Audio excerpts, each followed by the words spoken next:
And I'm officially calling the meeting to order. This is the Woodside Highlands Road Maintenance District Resident Advisory Committee meeting. This is a special meeting. The main agenda item is to meet with the fire marshal, go over the proposed fire ordinance number 2401, give residents an opportunity to ask questions, and from there we will move into our normal agenda. I would encourage everybody to attend for that, but I know the meat of the coconut is really the fire ordinance and conversation. So with that, let me do a roll call. I know Matt King is not attending today. Frank Crow. Yeah, I'm here. Dean Isaacson. Tim McDonald, I don't see. Tim, are you available? Bill Raylick and Jorg Schul. Yes. Great. Okay. So thank you all for coming. As you just heard, we're going to suspend the agenda and start with the introduction of the Woodside Fire District Fire Marshal. Kim Giuliacci, forgive me if I'm not pronouncing your name right, came to the position, I believe, at the end of 2023, early 2024, and has since been involved with the development and promulgation, conversation, and whatever of the fire ordinance, which we're now all going to be subject to. In the past, I'd like to just mention that we've had a great working relationship with the fire department. We presume we will continue to have a great relationship with the fire department. We rely upon them for obviously our fire services. They've done the chipper program, which we are active participants in. We participated in a pilot project that was co-sponsored by the fire department for actually looking at fire prevention remediation for homes. That was a small pilot that really is not specifically associated with these fire ordinances, but helped us begin the educational process to understand what is going to be necessary for all of us to live in as much of a fire safe environment as we can. As we all know, Woodside Highlands is an older portion of Portola Valley. We were developed in 1926, I believe, was the beginning of our community. And so in those days, it was build as you can. There were no codes, there were no anythings. When Portola Valley was incorporated, Woodside Highlands was invited to participate in a limited way. Our roads and our drainage was not accepted by Portola Valley, and to this day, we now have a road maintenance district that's responsible for the maintenance of our roads and drainage. I believe at one point we asked the county to take over the maintenance of our roads and drainage, and they too turned us down because of the narrow aspect of our road and the challenge of maintaining that. So we're here today with the challenge of having a community that is a little hard to maintain, and yet we know we work well together, and this is a team effort, and we are committed to being as fire safe as possible, because everything that we do helps not only ourselves but our neighbors. And as we know, fire has no boundaries. So with that, Kim, I'm going to ask you to take it away, and I'm sure that those here will have questions for you. We can either take questions while you're going on, or if you like, you can do your presentation and then take questions at the end, however you'd like to proceed. Sure. Well, thank you very much, Teresa. Good evening, everyone. You were spot on with my last name. It is Giuliacci, so that's good. I've had it many renditions of my last name, so that was very nice, but it was done well. I wanted to connect with all of you because, one, I wanted to introduce myself as the new fire marshal, and also to continue the same relationship that's been with the fire district over historical times. And forgive me, I'm driving because I just finished up. I was at the town of Woodside's Roberts doing some outreach and education and question answering for the residents of Woodside on the new ordinance. So I'm just headed to my next location, so which I will almost be there, so I can put all of my attention once I'm there. But in the meantime, I wanted to introduce myself. I wanted to understand more about your committee. I wanted to have an understanding of how the road maintenance works for Portola Valley and how that's contracted. And so that kind of gave me a brief overview, Teresa, of what you just brought up, mainly because one of the concerns I know that residents have is because of the Highlands, the narrow roads, the in and out, the egress and ingress routes of the area. And it's something that I want to put attention to and see how it's come to be through the years and how we need to move forward to mitigate what we already have as far as road widths and evacuation routes and things of that nature, in addition to answering anybody's questions on the new ordinance. So I have done multiple presentations at the town for this ordinance. You can actually find all the workshops I've done on our website, but also the Wildfire Preparedness Committee on there. If you look on January 15th and November 15th, where I've done 2 workshops there during their meeting time, it's been recorded and is on the town's website. If you go to those 2 dates, you can actually watch the recordings and the presentations. So I wasn't going to do much of a presentation other than just give the highlights of the ordinance and just to answer mainly any questions for everybody who's on the call. But one of the questions I did want to start with is I just wanted to have one understanding as far as the roads go and construction for your area.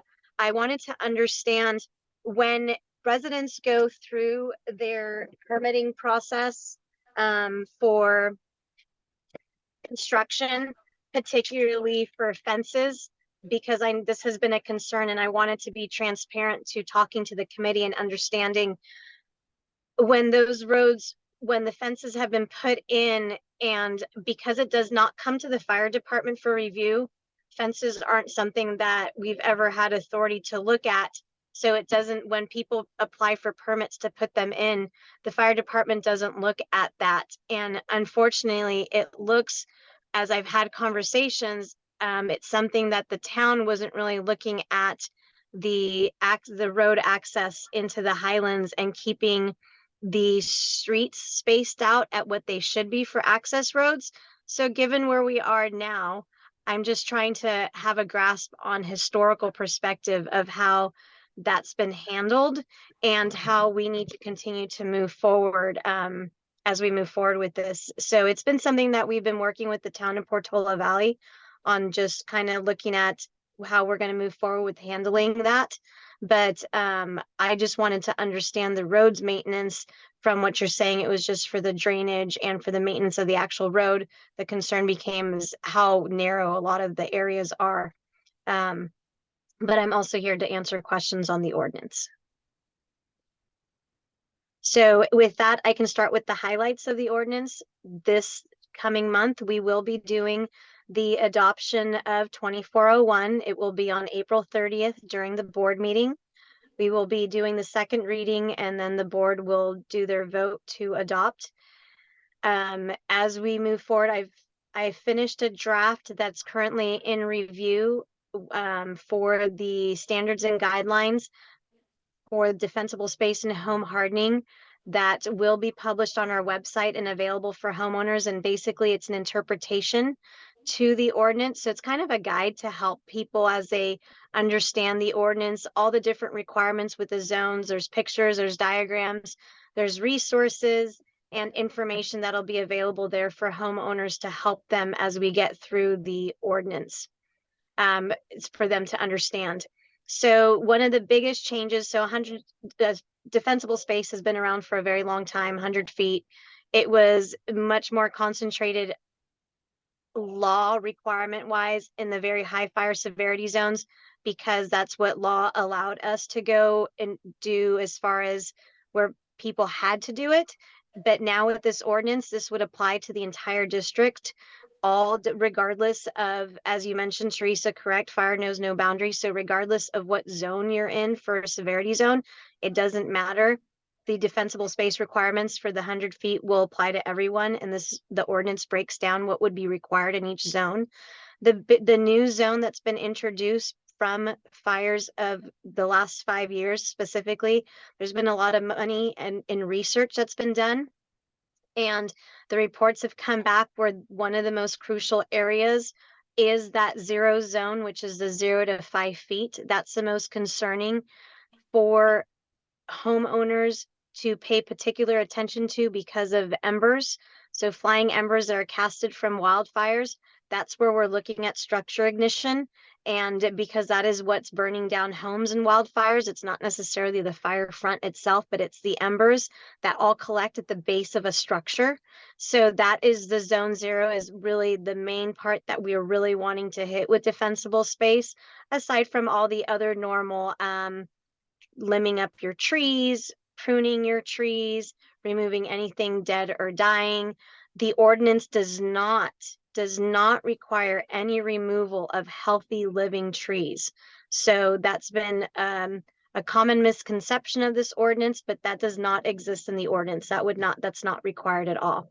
If you have trees that are next to your house, as long as they're trimmed and pruned, maintained properly for that species of tree, that is all that's expected for that.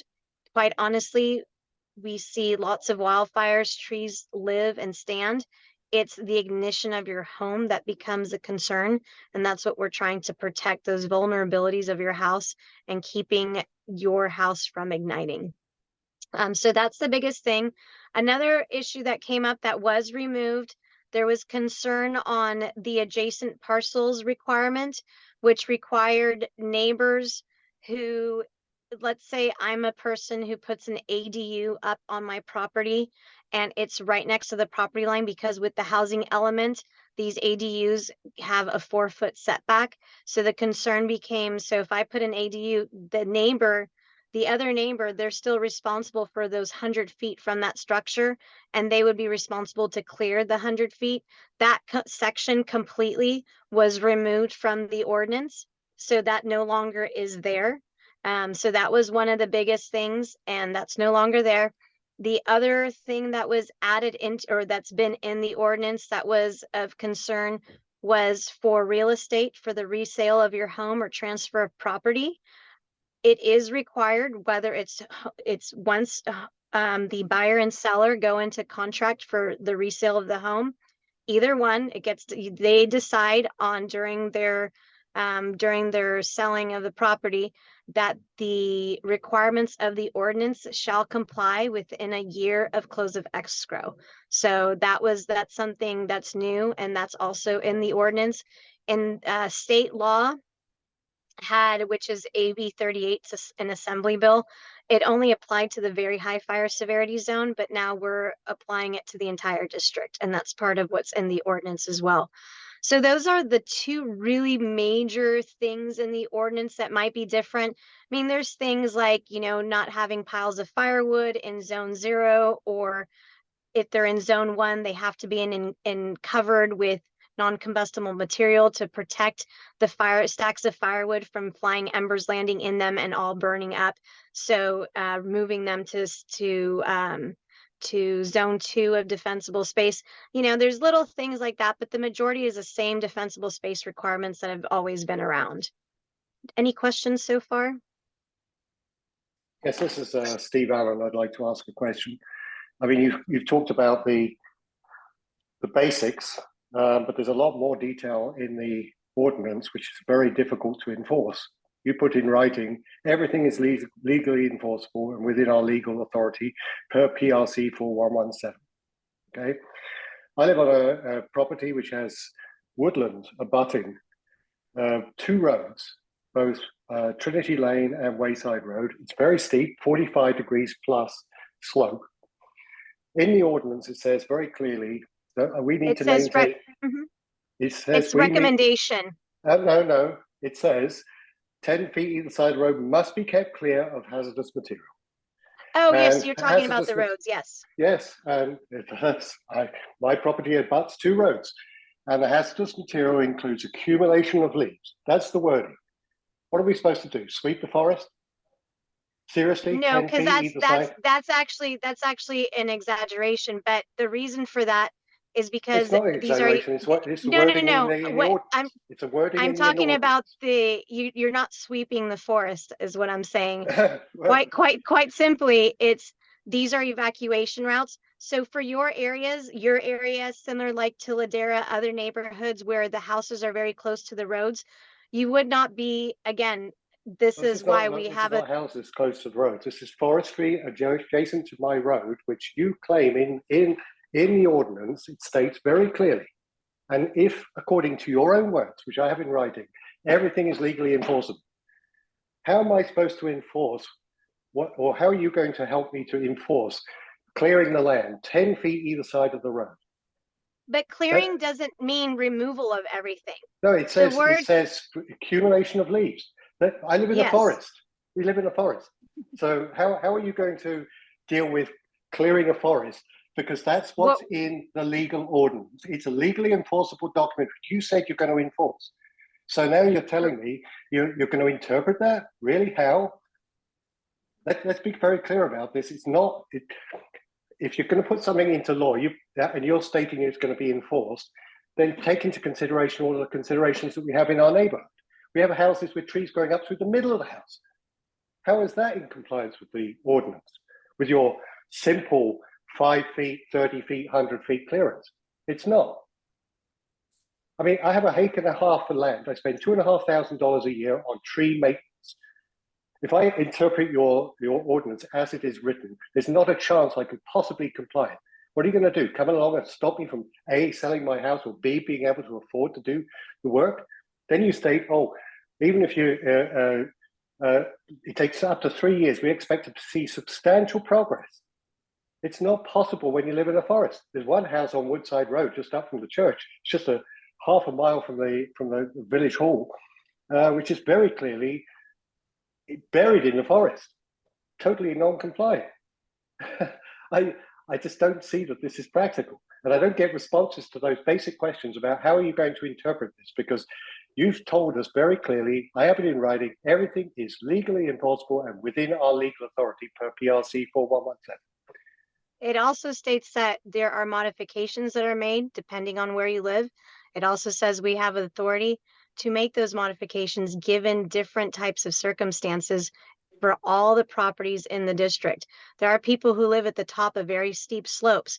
We're not going to expect them to be removing every single piece of vegetation along the way. What we'll be looking at is for them to be creating some fuel breaks. We're not trying. So this is a document that was written by the state. The state wrote this document. We're adopting this document because this is what research has shown has been most successful as It's a far as broad brush research approach. shows. It's a broad brush approach. It's not including all that It is, which is why interpretation. we have to make modifications. There is no perfect system, but we know we have to start with something. This is what the ordinance is for. It's to start working towards these goals. And no, obviously leaves fall all year round. Leaves fall. That's just, I mean, We we live know in the this. We woods. know, I mean, yes, so I don't absolutely. see And so anything. does I don't see any. everybody in the, I don't see so does anything in the everybody in ordinance. the WUI. I don't see anything in the ordinance that says that consideration will be given to such circumstances.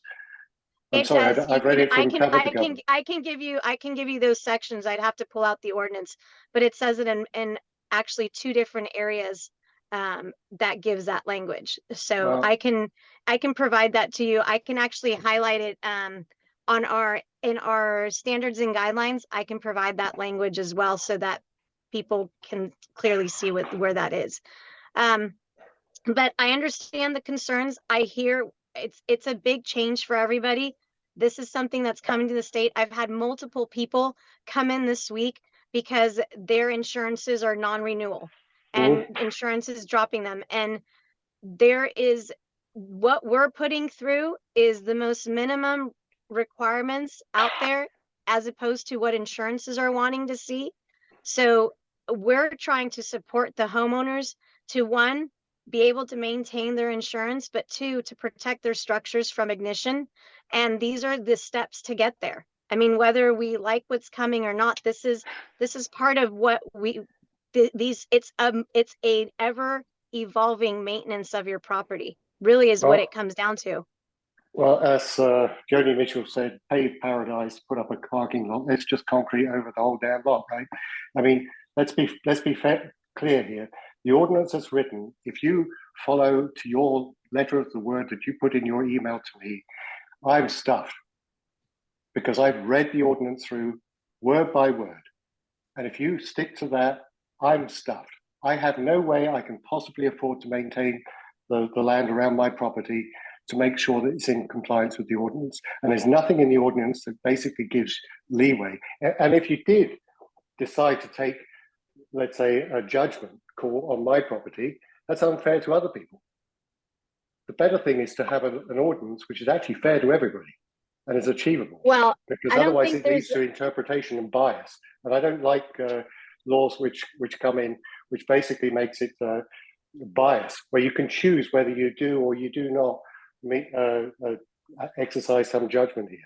That's putting the power into your hands rather than what's written into the ordinance. The ordinance should be written in a fair way, which is interpretable and implementable by all.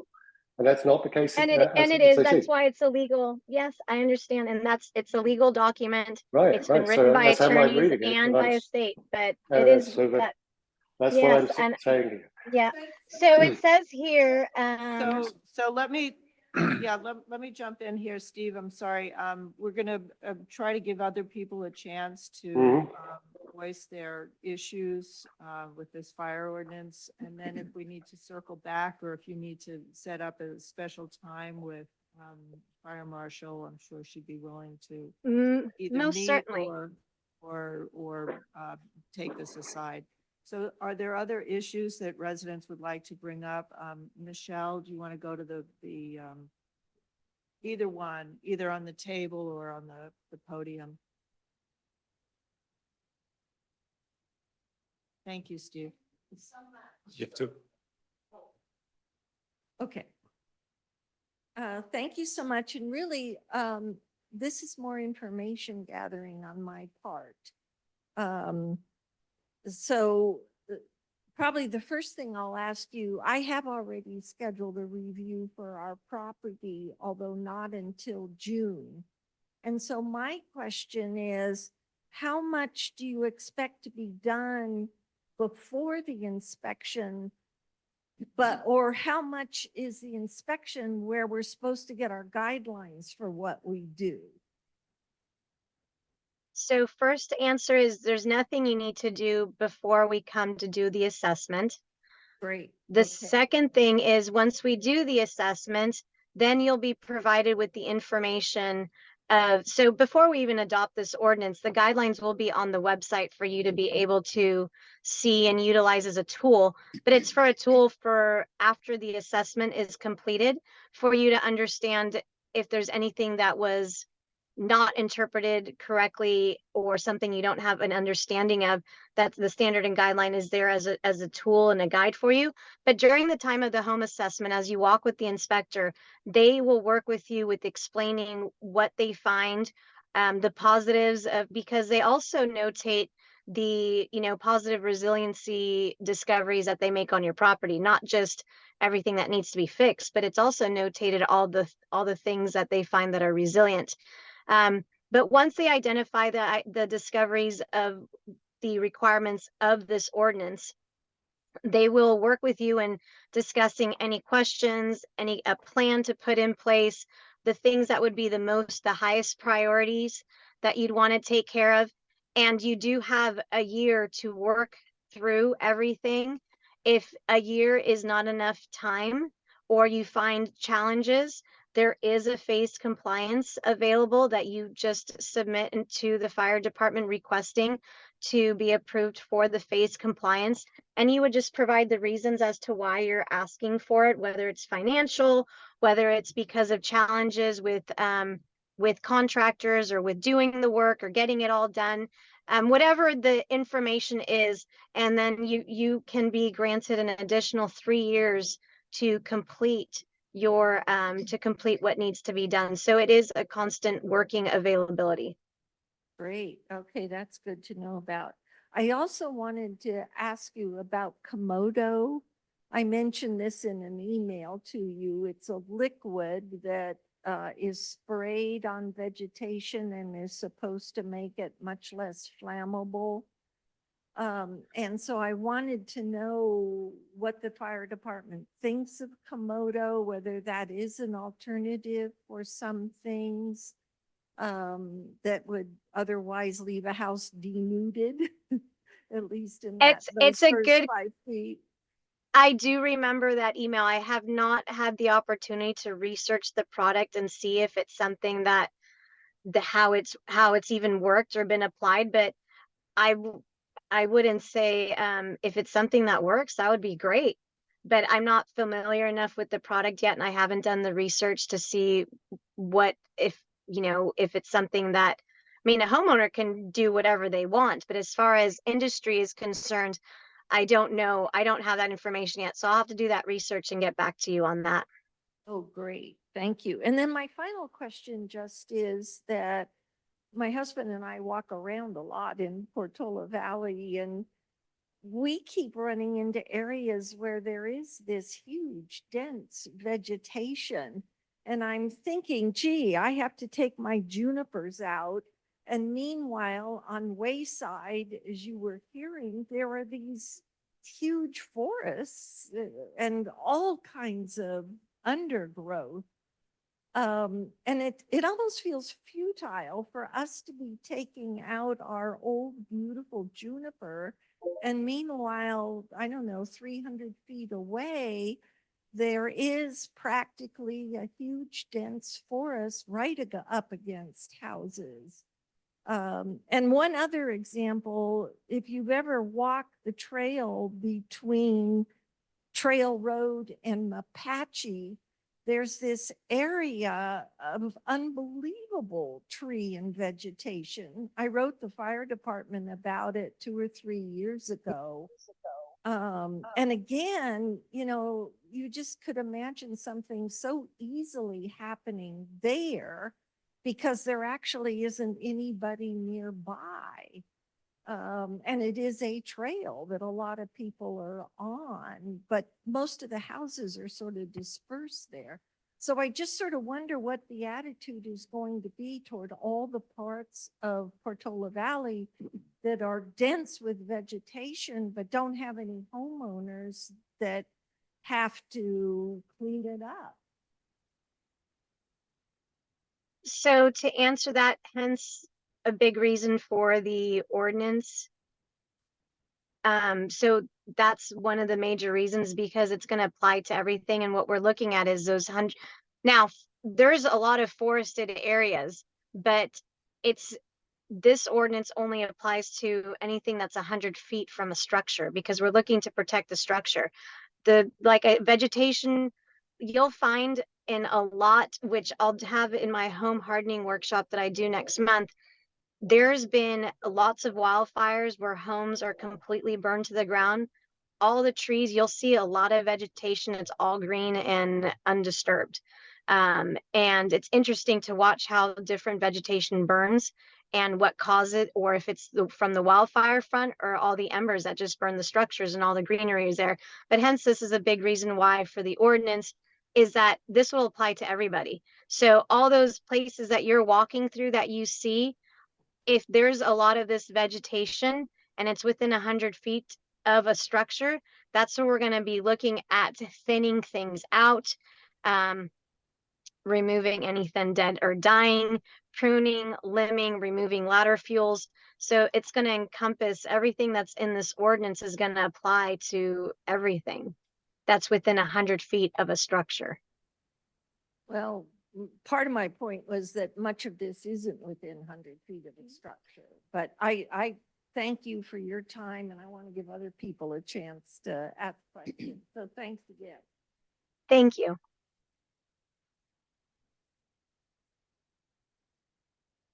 Anybody here in the room want to say anything? Anybody online? I have one. quick Yes, question. I Go still ahead. have one. Go ahead. Dave Madison. Yes, thank you.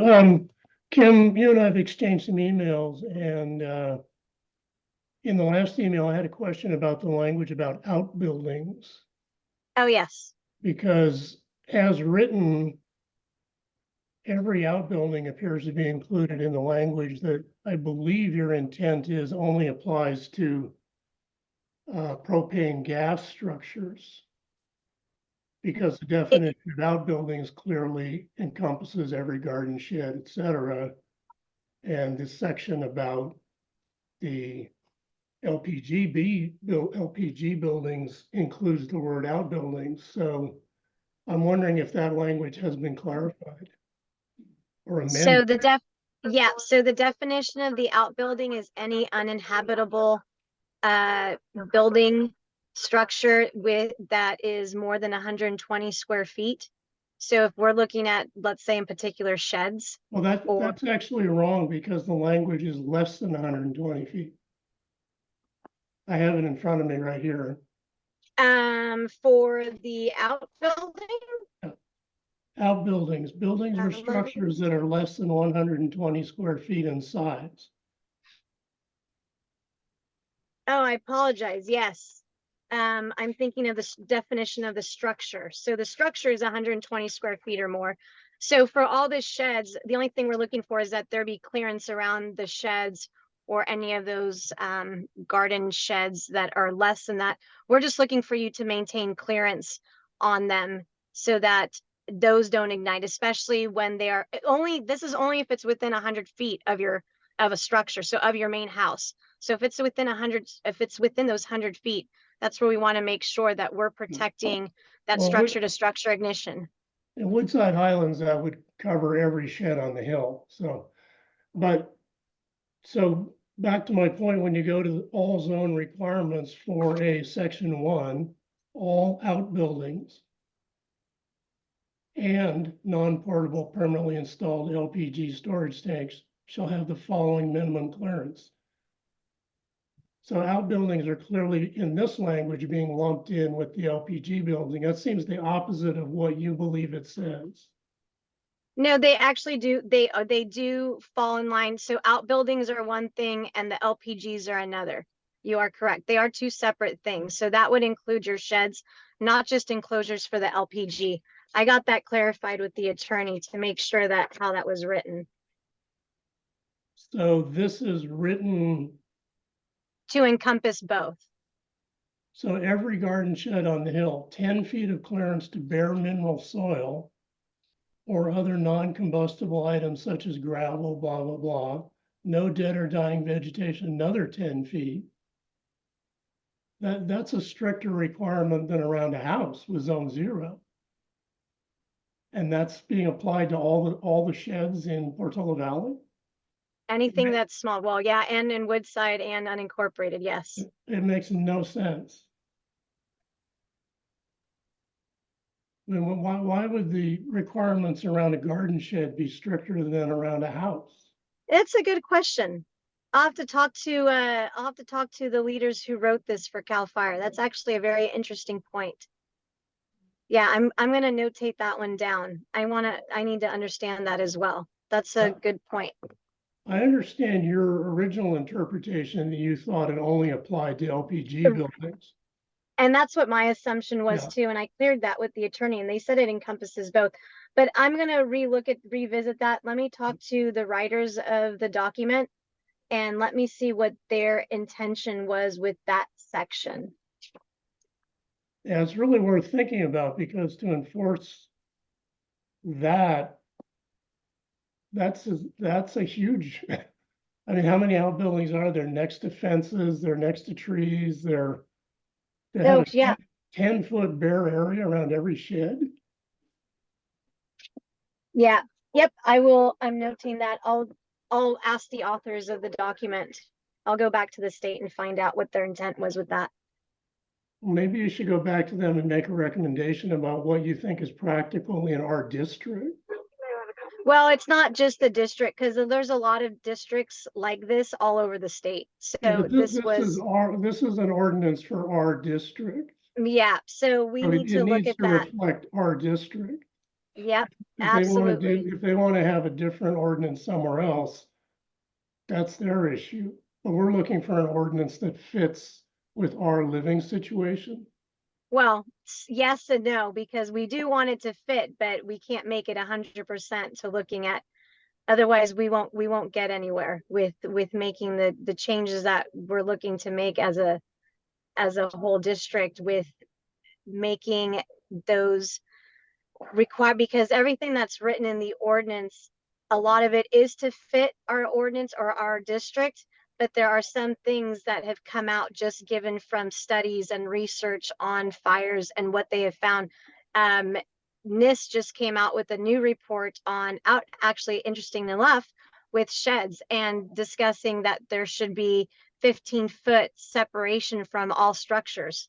And so that was, I just got that came through today, and I haven't finished reading all of it, but obviously it's not something that our ordinance addresses, but I want to see more of that research that came out of that, because that was something new that came out from all the fires that have happened in the past 5 years. But I understand what you're saying. I will take a look at that. Thank you. Jean Isaacson, you had a question? I'll drop it for now. Okay, Annalise, you had something? Yeah, this was timely, talking about sheds. About 8 years ago, my neighbor right on the property line planted a redwood tree. It's 3 feet from my garage. So I had an inspection last year, and can you hear me all right? Yes. And they said, well, legally, you can cut everything on your side of the property line. And I said, okay, I'll do that. But that redwood is getting bigger and bigger and bigger. Whose duty is it, if it's on his property, to my garage needs protecting? So that is written in there's a California laws book that is for homeowners. And in there, it does state that anything over the property line, that owner that it's coming in is, they can, just as your neighbor said, they can cut down or cut back everything that comes over their property line. The other side of that is, doing that with certain species of trees can actually damage and kill the tree. So that's a caution that needs to be taken. But as far as when you talk about legal responsibility, anything that comes over that property line, that is on your side, that you have the ability to mitigate that. But usually with stuff like that, with things that happen with that, I direct people. I can give you, if you give me your information, I could send you the information. I don't have it with me, but it's straight out of the California laws book. It's always a touchy subject. It usually ends up being arborists coming out to review to say would be healthy for the tree or not be healthy. And then when it is something that's not really the desirable outcome, because now it's, for your structure, for your garage specifically, of endangering it as a hazard, then it becomes, okay, this is it a private matter between both neighbors. You're trying to figure out what's the best way. So I can give you that information. I think it might be helpful for your situation. Actually, that's the way I've always understood it. But my circumstance is, the minute I cut that completely back, it will start growing again. There's literally 2 or 3 feet. So if the structure is on my property, but it is his tree, does he have to clear that tree away? All right, so there's nothing I can do about it. So that structure, unless I go out there every week and trim it back, I cannot conform to the law. I mean, I would love to kill that tree, but I mean, the best way to look at it is, I mean, we come through once every 3 years. So whatever happens in those 3 years, I mean, when we come through and we see it and you trim it back, I mean, it's kind of done. It's up to you to, want how you maintain it. My garage is at risk. I mean, my garage will burn because of that tree on his property line. And if he has no duty to take care of it, then I'm out of luck, right? Well, it would be the continuous maintenance. Yeah, he doesn't have it's a very strange thing. It's his tree, yes, on his property side that grows in, but he's not obligated to remove it because it's the way it's the same thing as if you had a tree on your property that's against your home. As long as it's alive and healthy and you're able to trim back the branches, that's all that's required. It'd be the same requirement as if it was up against your house. Okay, so I just have to wait till it gets big enough so I can actually cut into the bark and kill it properly. Thank you very much. Okay, You're welcome. anybody on Zoom that would like to bring up a point or ask a question? Yes, sorry, Kim, I don't mean to be giving you a hard time here.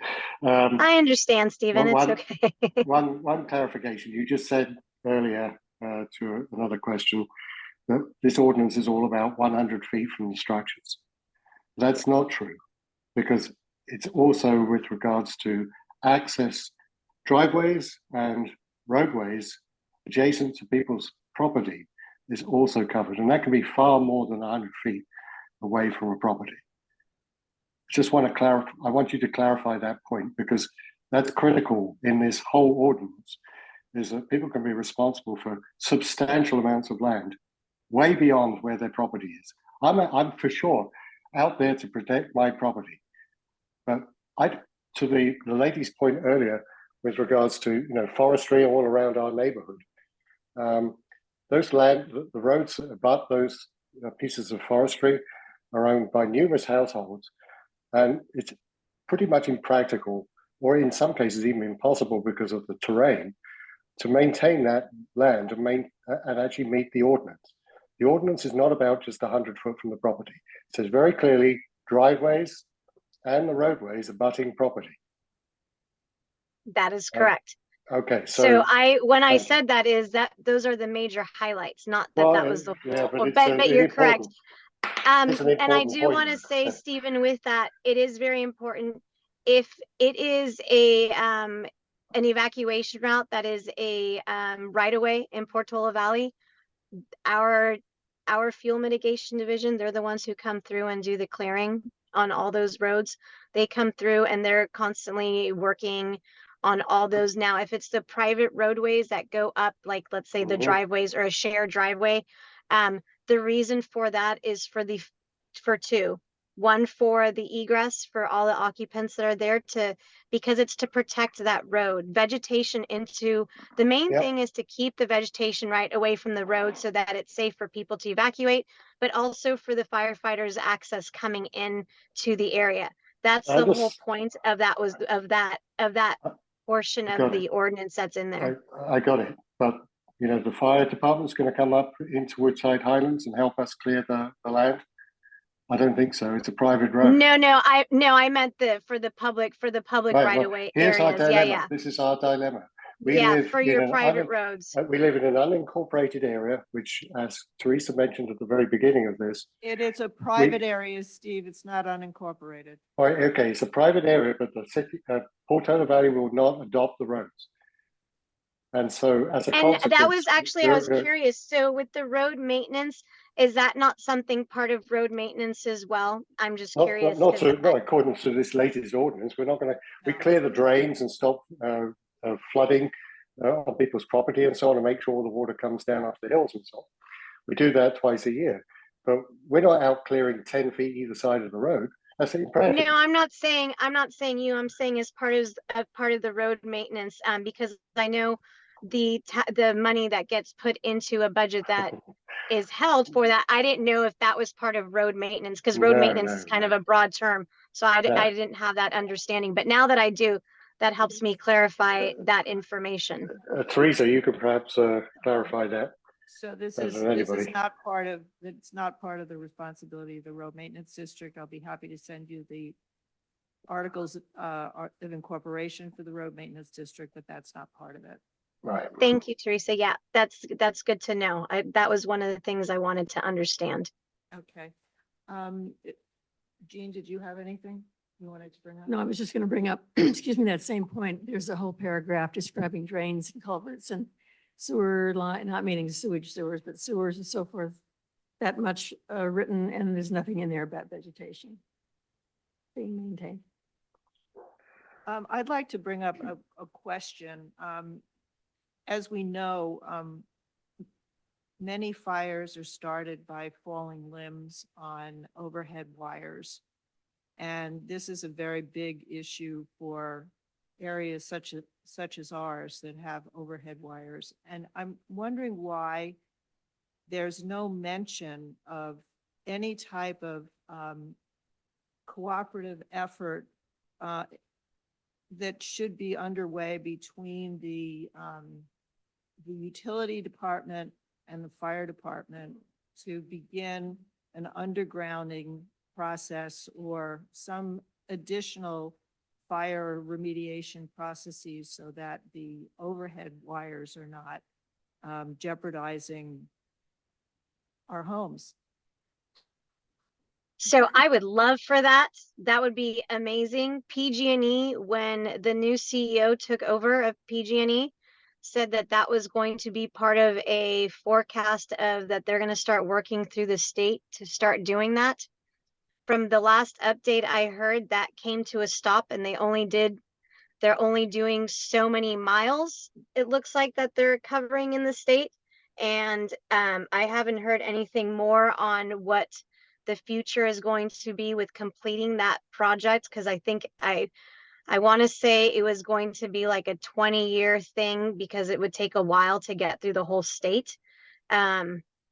So I don't know any more updates than that, other than that it came to a stop and they're not going to be continuing the whole state, that they're only going to be completing certain parts that they had already contracted to complete. So I'm not sure where that has gone. I haven't heard any more updates from PG&E, but it's certainly something I can bring back up and touch base with them and see where that's at.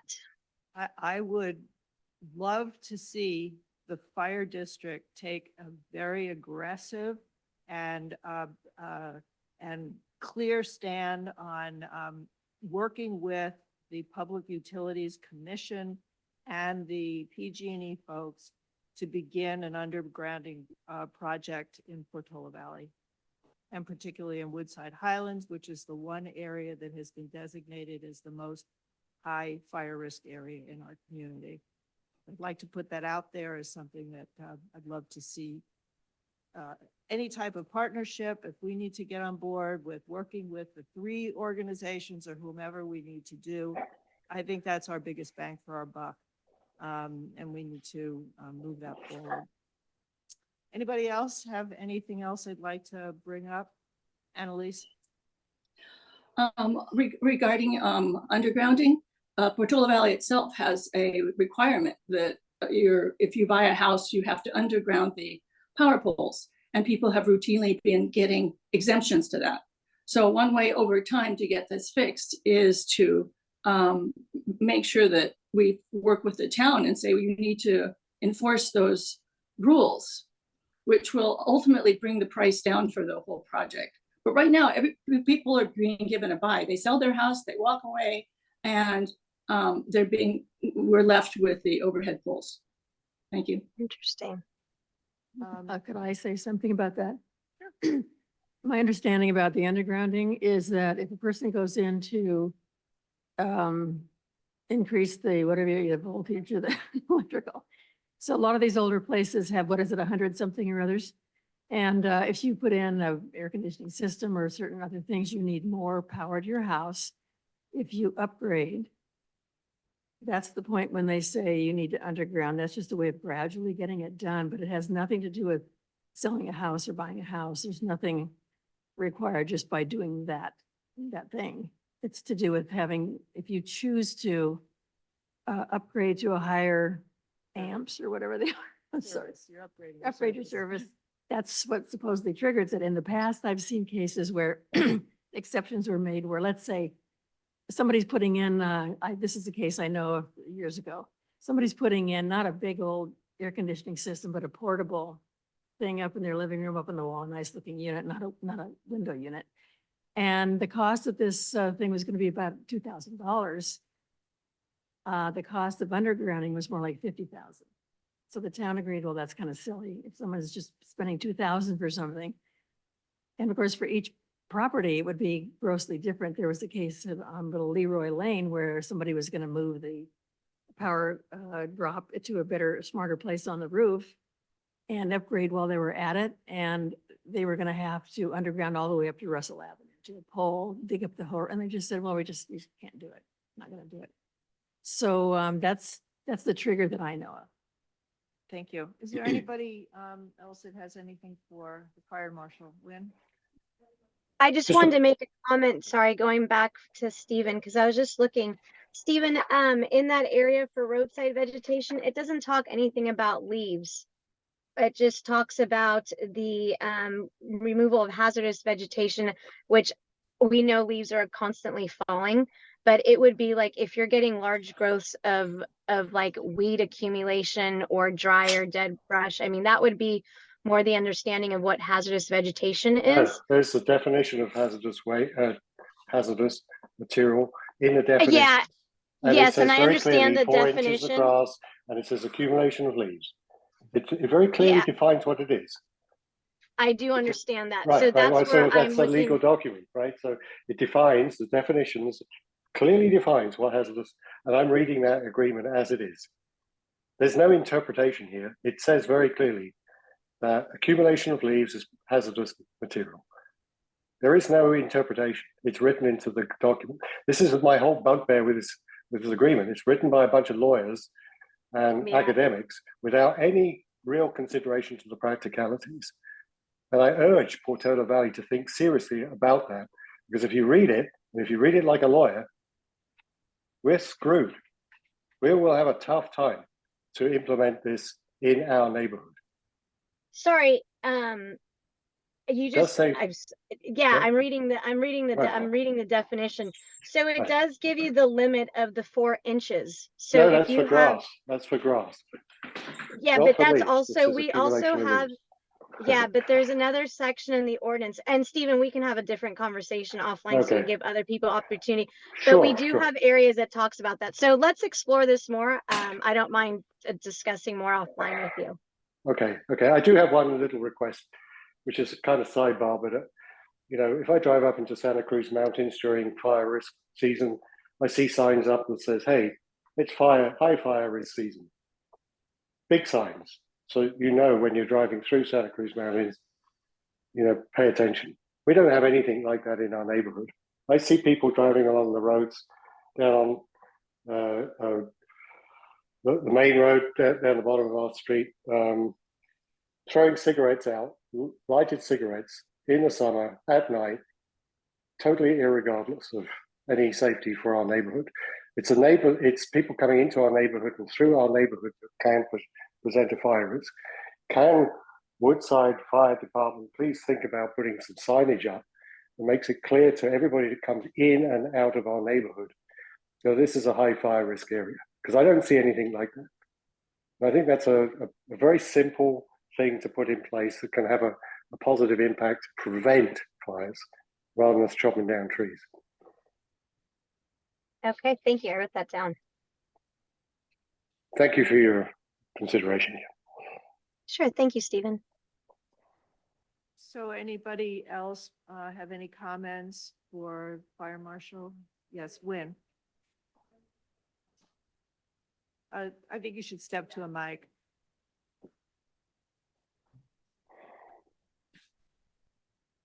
Is this on? Yeah, okay, thank you. My name is Wilson Farrar and I live with my father, Kendall Farrar, but 4 Russell Avenue, where he lives with me in the Highlands. I wanted to echo what Teresa had said, just the concern with PG&E putting the telephone, the wires and all the electrical underground.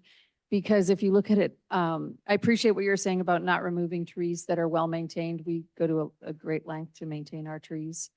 The telephone poles, I mean, I don't know if they're coated with some non-inflammatory thing as they maybe were in the past of tar. But if those things catch on fire, they're going to fall as well. And they're close to our house. So the poles will be an element of fire, or would be. So get rid of the poles. Thank you, Kim. Thank you, Wynn. Thank you. Could I ask a quick question to follow that? Kim, from your experience about fires, have you seen cases where the poles actually do catch fire? Or I guess I've never thought about that before, but they do seem to be soaked in something nasty to keep bugs out. Yeah, they do, but it's actually, no, they're actually pretty rare. They actually stay standing. They'll get charred on the outside. If you ever look at a tree trunk or because they're so dense and thick in circumference, they'll get charred on the outside. It's just like heavy timber wood. Anything that's standing in a vertical position like that, or just wood that's that thick, it's very hard for it to burn completely through, for it to fall and cause damage.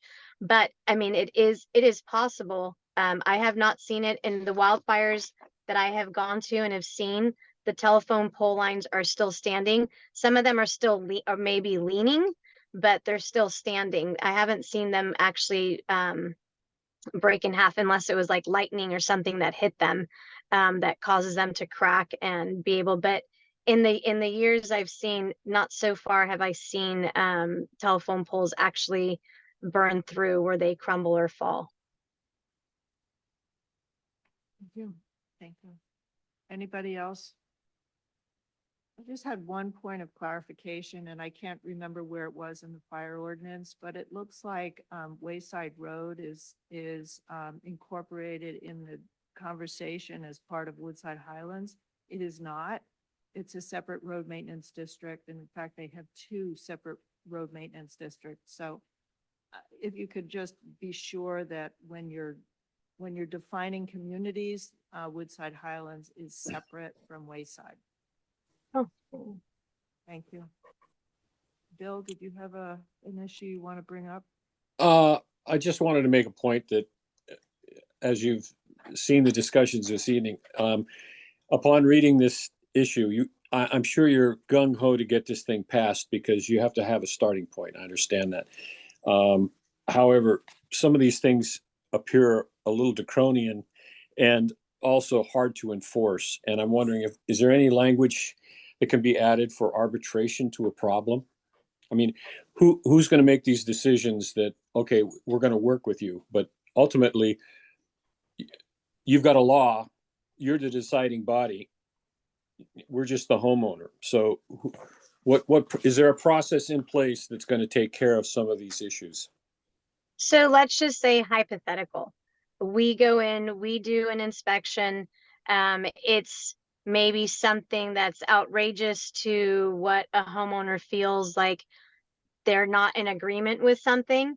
There is an appeal process, and the appeal process gets reviewed and it goes through the fire board. The fire board are the residents that make up the fire board, and they're the body that would look at it and say yes or no, depending on what that is. So that is that appeal process.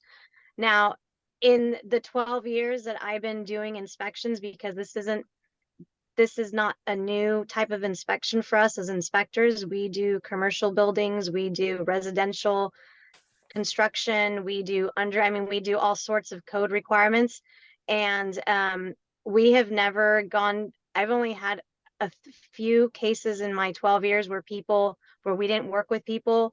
And we want to support I understand everyone's law. Yes, this is law. Just like there's the California Fire Code, the California Building Code, the Mechanical Code.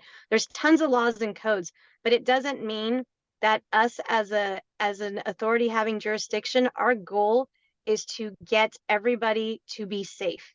We're not trying to penalize people. That has never been approached in the history of the fire service.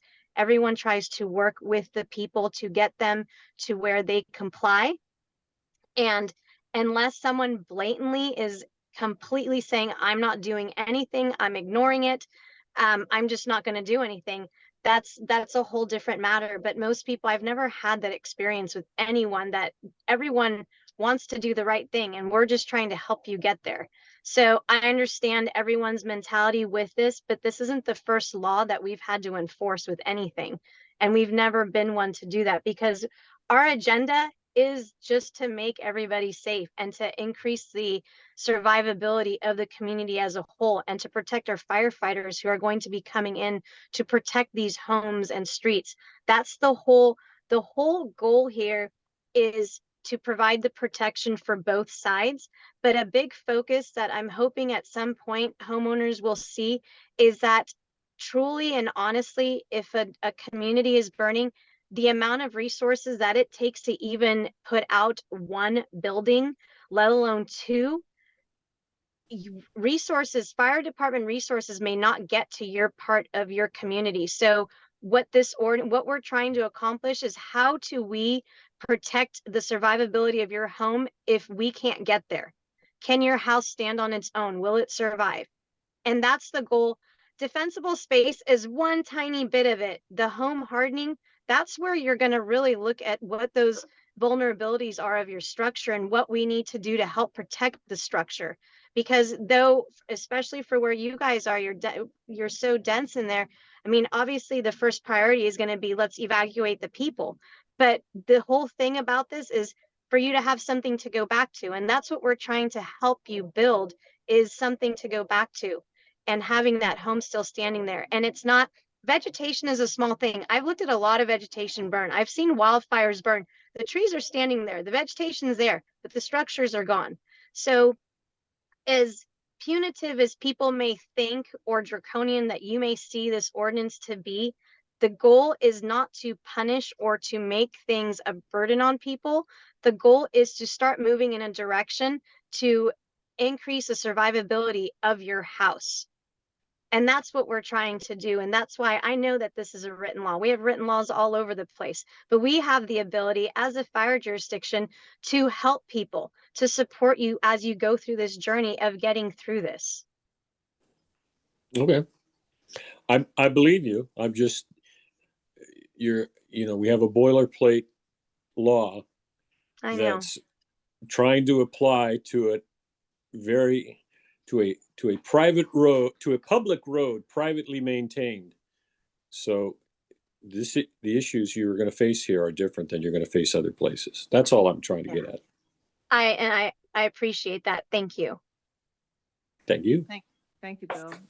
Does anybody else have anything else they want to bring forward to Kim? I'd like to thank Kim for your attendance at our meeting here. We do have the rest of our agenda that we need to get through, but I think the conversation has been helpful. As you can tell, we're concerned, we're involved, we're participatory, and we obviously want to make our homes and the homes of our neighbors safe. Fire is a concern for all of us, and so we will be working with you to help us understand what we need to do to make it more fire safe for all of us. Thank you, everyone, for attending, and thank you, Kim. I think we'll move to the rest of our agenda now. Thank Unless you very anybody much, has everybody. anything else. And Kim, I would ask that if you have any specific questions about Woodside Highlands and why it is so unique and why it is so special, that you and I can certainly have a conversation about that. I'd love that. Thank you. Great. Thank you very much. Have a good night, everybody. Thank you, and safe driving to you. Thank you. Bye-bye. Thank you all for coming. I'm going to move now to oral communications for items not on the agenda. Is there anybody here who would like to bring anything forward for the road maintenance district? I'd like to announce we have our chipper dates, which I know we're all very used to getting, and we really enjoy them. We have a July 1 and October 7. As you remember, this is when the fire department comes with their chipper, and it's our opportunity to have larger tree limbs and things chipped up. So July 1, October 7. Anybody else have anything that's not on the agenda, or you want to do a quick update on your wall? Sure, great, no problem. As a responsible neighbor, you know that when the rocks started sliding and the wood and the dirt started coming down and the wall was coming down, we leapt in to work on the retaining wall below our house. And the inspector had been by, so we assumed that the inspector was in agreement that we could proceed with the workings on the Hill, but some of you may have noticed that we did in fact receive a red tag. And we've been in communication with the town and believe that we were very close to actually receiving a permit. This will increase the cost precipitously, which it already was climbing higher than we thought. So we will be seeking assistance from the Highlands Road Committee to offset some of the cost, not entirely, but some of it. That's all. So we'll keep you posted. We just submitted the final paperwork today. We do have a contractor engaged. We had been working with geoforensics engineering. We're still working with geoforensics engineering. The town has approved what we've submitted. And now it's just a matter of signing a couple papers. So I believe we'll get the permit fairly soon. And then there will be a fee that the town will assess as well. Thank you, Lynn. Welcome. Thank you. Any other questions or for Wynn? Great. Oh, Annalise, you have a question for Wynn? One quick question. I've been trying to get from the town the video recording of the last Woodside Highlands meeting, but I haven't received any response from them. Do you know anything about that? Yes, I do. It's- It was not recorded. We are no longer considered a town committee. We are a committee of the town manager, which means that we are not required to record meetings. So that meeting was not recorded. We chose Okay, I to did notice record- when I'm I sorry, noticed what? when I logged into this, it said the meeting was being recorded. Is that This- recording this- going to be available? Yes, this meeting is being recorded because it was a special meeting. We had a guest. It was very different than our normal meetings, and we chose to record it. So this meeting will be recorded and available for those who cannot. Thank you. You're welcome.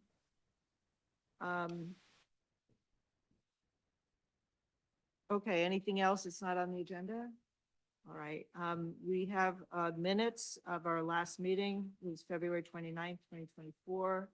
The minutes were included in the agenda packet. Is there anybody who have any questions or additions, subtractions, revisions to the minutes?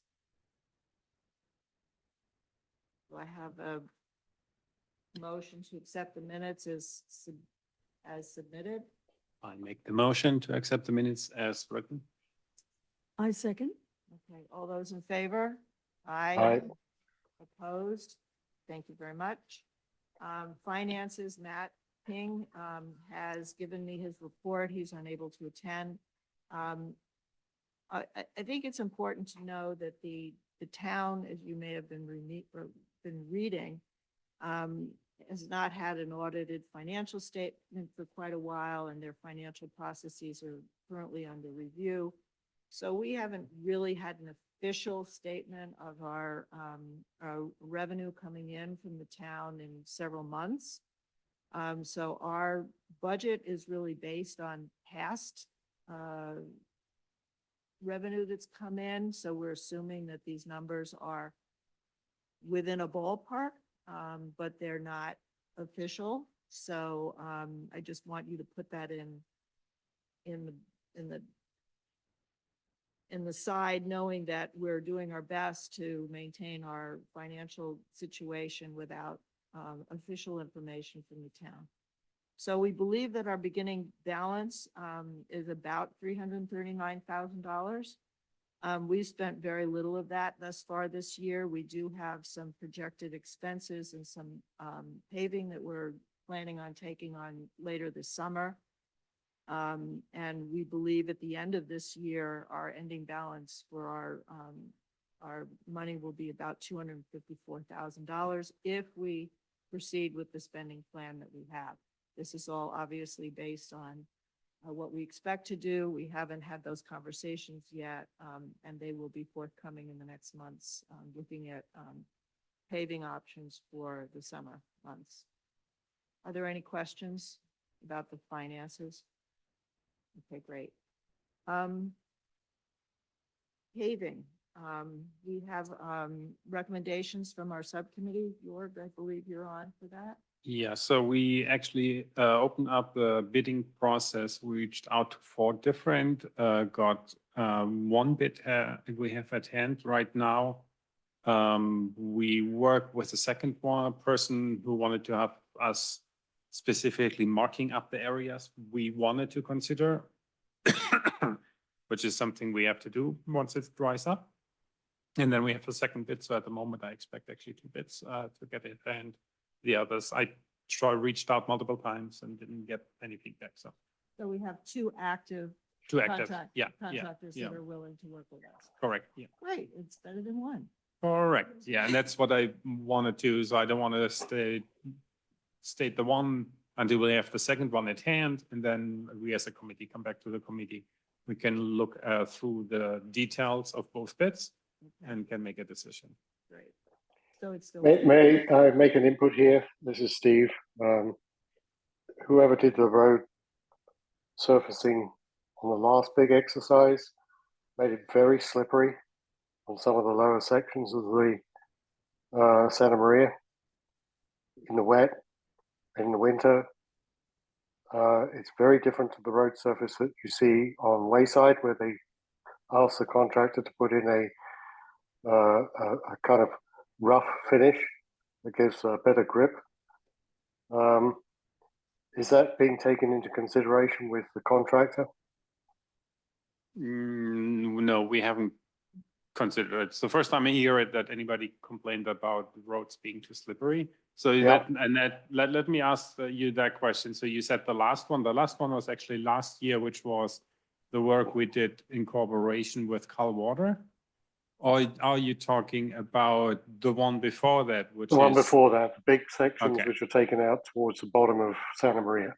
Some of Correct, yeah. some of those areas are dangerous. Yeah, well, I would definitely talk to the contractors and ask them what they consider the right material. I always assumed actually a finer material would be smoother and nicer as a road. Also from a noise perspective, first time I hear it, so we definitely take it into Mhm. consideration. Okay, thank you. Anybody else have any issues or questions about proposed paving for the summer? Okay. Frank, do we have any update on striping? I think we've sort of covered it in the past, but I think we just keep it on as a spacer. Yeah, it's on hold until we actually get the road completely finished, and then we'll go Okay. back and revisit it and see whether the cost has doubled or anything like that. Yeah.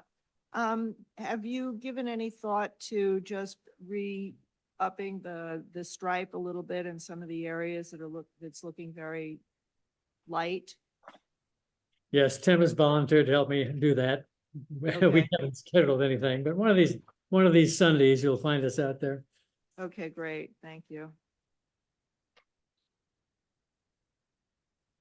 Drains. Jean, you have any update on drains? Any comments on drains?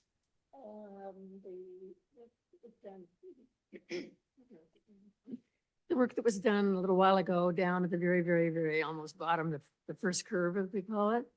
As you may recall, it was done once and it wasn't high enough. There's a ton of water that comes down that way. That's almost everything in the Highlands coming down that one place. So Jesse, who works with Bruce Willard, raised the level of that one about that much, built a nice smooth concrete thing. And the last we saw, it worked pretty darn well, but as always, you should always overbuild, right? A little bit. Don't assume that the right amount right here is enough. You should overbuild. So we talked about at some point adding, another 6 inches, even by putting brick or stone just around that curve. The water just comes blasting down there so hard you wouldn't believe it. So we'll talk more about that. Nothing totally urgent, but it would be good because water was flying out of that drain onto the property below the Highlands. It is one little section of that property because it's below us and that's where all of our water pretty much goes. They are part of our maintenance district. And so I think that probably happened because it's logical, because that's where the water goes. So we want to make sure that one, just because it's the most forceful, I think, of all the water we see in our drains, that it's built up just a little bit more to make it a little more than the maximum we've seen in case things, global warming makes it even worse down there. Okay. Just a follow-up on drains. We received a note. You all got copies of it from a lawyer that was representing some residents kind of along the Portola Road Wayside area. And the lawyer basically had outlined some issues of residents having problems with some flooding two winters ago, not this winter, but the winter before. The lawyer asked the town for the town to give them permission to continue to represent the Wayside residents because this lawyer in particular had worked for the town several years prior. Town council gave them permission to work with the residents. We've heard nothing more other than we're presuming that there will be some meeting called by the town in some fashion. We believe it was supposed to be through Howard Young, but we're not really sure, to pursue the conversation with the residents. We've indicated our willingness to work together. And it's our belief that the Woodside Highlands Road Maintenance District has very little to do with the actual issues of water coming into those residents' homes. So we'll see where that conversation goes. But if you saw the town council agenda with the item on the agenda for the lawyers, that's what that was all about. Additionally, just as a reminder, May 4th and 5th, we have designated as spring cleanup. And that we will ask residents to come out and clean the roadways and the drains and the culverts and the everything's. And our intent is to have gardening staff come around after residents make their piles and clean up the piles. May 4th and 5th. And we will be sending out reminders and notices and what have you. We're trying it with gardeners this time. We've had difficulty with getting consistent help with pickup. And there's some thought that maybe the pickup is the issue, but we do seem to have good participation with residents actually doing their individual property cleanups. So we'll try it this year, see how it goes. It was a split decision. Our group was not totally in favor of going with gardeners, and we'll see how it works. And if it doesn't work well, we'll reevaluate it for the fall cleanup.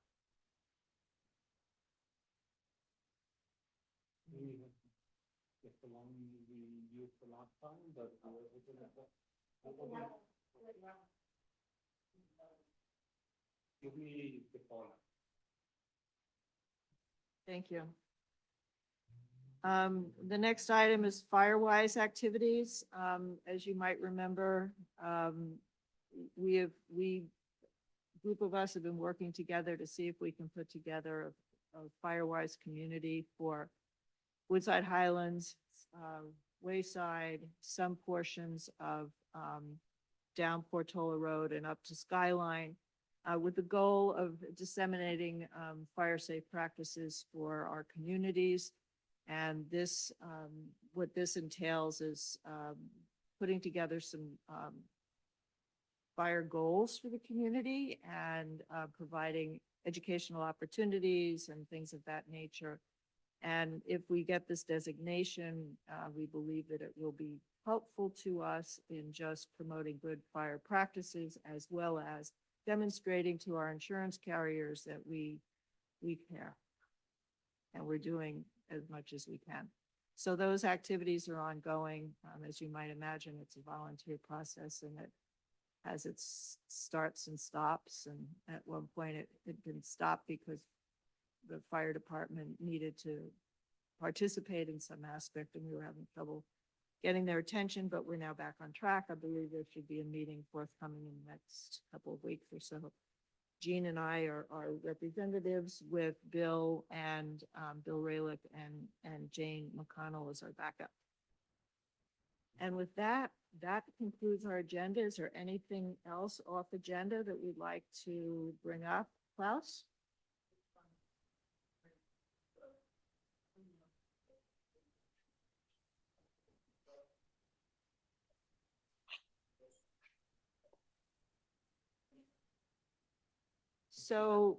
So generally we do that before we put our budget together for the year. And so that's been done for this year. But if there are projects that people have, they want us to consider, I would suggest bringing them forward to us, and we need to take a look at them and assess them for priority and how much it's gonna cost. And so I'd say, I think projects should be just brought forward when you know there's something that needs to be done, or you'd like something to be done. So you submit it to any one of the members of this committee, and then we figure out what to do with it.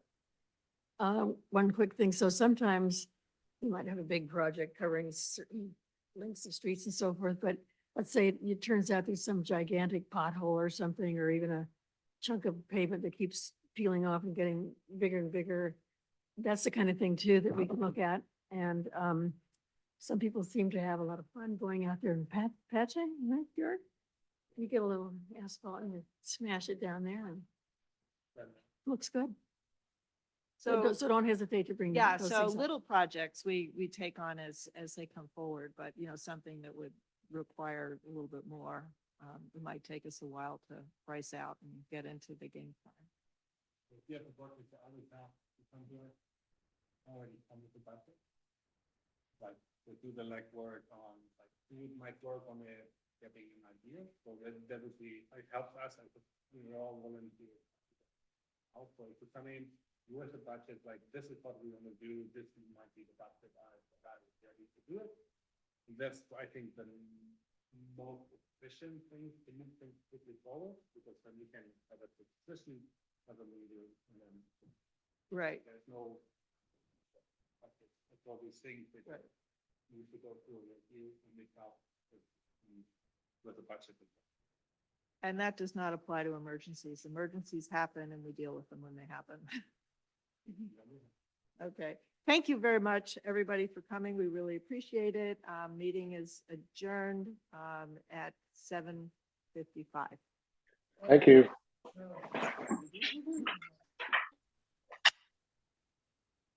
Teresa, I must say, is a great leader of these meetings. She's eloquent. She's on top of everything.